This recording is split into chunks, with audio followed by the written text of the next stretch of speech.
a caer sobre ellos. ¿Qué pasaría si mañana en la mañana Pedro Castillo acude al Congreso de manera inopinada con todo el gabinete Bellido? Bueno, en primer lugar, podría ser? Sí. La presidenta del Congreso puede recibirlos por cortesía, pero de ninguna manera esto va a tener una implicancia en el Parlamento. No se ha convocado a un pleno, no estamos en presencia de una agenda previa que tiene que saber toda la ciudadanía. El Premier no puede presentarse así abruptamente cuando se le dé la gana, sin una invitación previa. Tiene que haberse hecho las coordinaciones a nivel de Junta de Portavoces y nada de eso hay.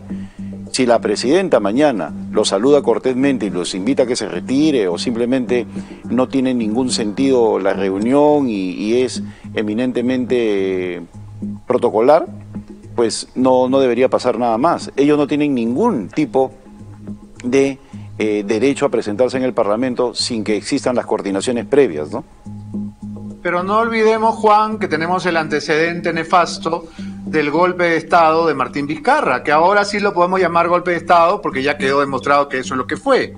Cuando acude Salvador del Solar a pechar al presidente del Congreso, Olaechea, y se produce todo este incidente, tampoco había una invitación, una coordinación previa. Claro, pero había un Entonces, pleno. ¿no podría ser esto una especie de maniobra de amedrentamiento, de que mañana Castillo vaya con toda su batería seria a tratar de encimar a la presidenta del Congreso, que por lo que hemos visto no es una mujer demasiado aguerrida?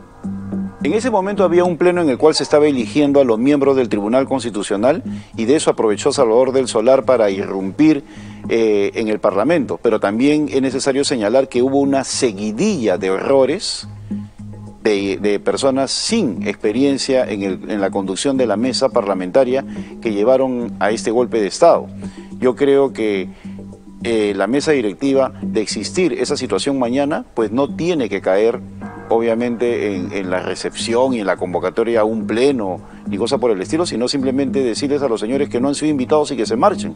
El Parlamento puede hacer eso y la presidenta del Congreso también. No tiene por qué llegar a poner al Congreso en una situación extrema que lo afecte directamente. Y no olvidemos que estos señores lo que pretenden es distraer, confundir y manejar a las instituciones a su antojo. La convocatoria a un acuerdo nacional del Bicentenario no es otra cosa que una mecedora.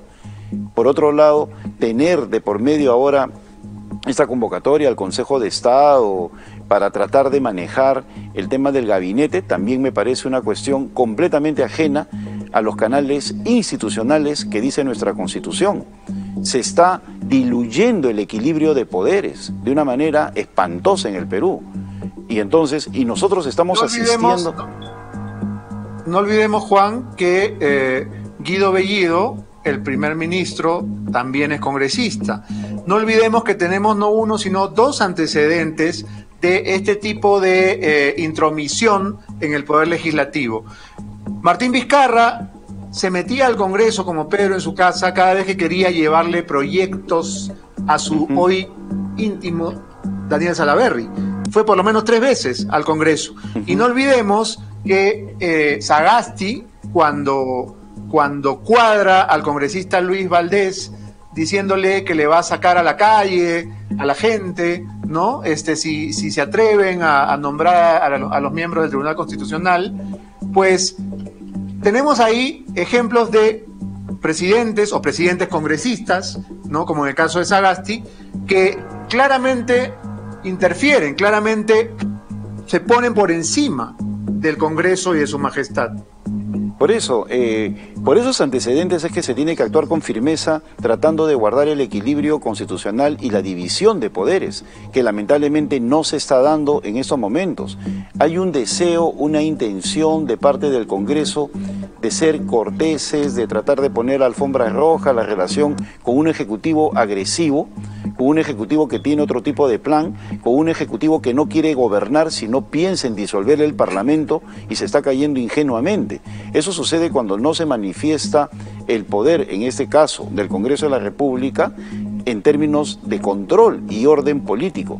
Y eso pasa por respetar el equilibrio de poderes. Entonces, cuando sucede esta arremetida del Ejecutivo, que es aplaudida por algunos que creen ver en eso un gesto de cortesía, no es otra cosa que una maniobra envolvente para minimizar las intenciones que puede haber en un sector del Parlamento de convocar a los ministros, de censurarlos o simplemente de ejercer el control político, y por otro lado para victimizarse ante la población. Sin que los haya invitado al Congreso ya le están echando la culpa al Parlamento de que no empieza a trabajar, de que la situación por la cual se está atravesando en determinadas zonas del país es porque no funcionan las comisiones. O sea, ya empezaron con una narrativa de destrucción del Parlamento, que ellos no se dan cuenta. Entonces, hay que empezar porque el Congreso empiece a ejercer el control político de una manera adecuada para que de esa manera no los avasalle el Ejecutivo. Y no olvidemos además que Perú Libre viene de 2 derrotas en el Congreso. No consiguió la mesa directiva y perdió la presidencia de todas las comisiones importantes. Entonces, obviamente están con sangre en el ojo por doble motivo, y lo que vaya a pasar mañana creo que va a ser decisivo. Tenemos que hacer una pausa, Juan, vamos a regresar luego a los mensajes.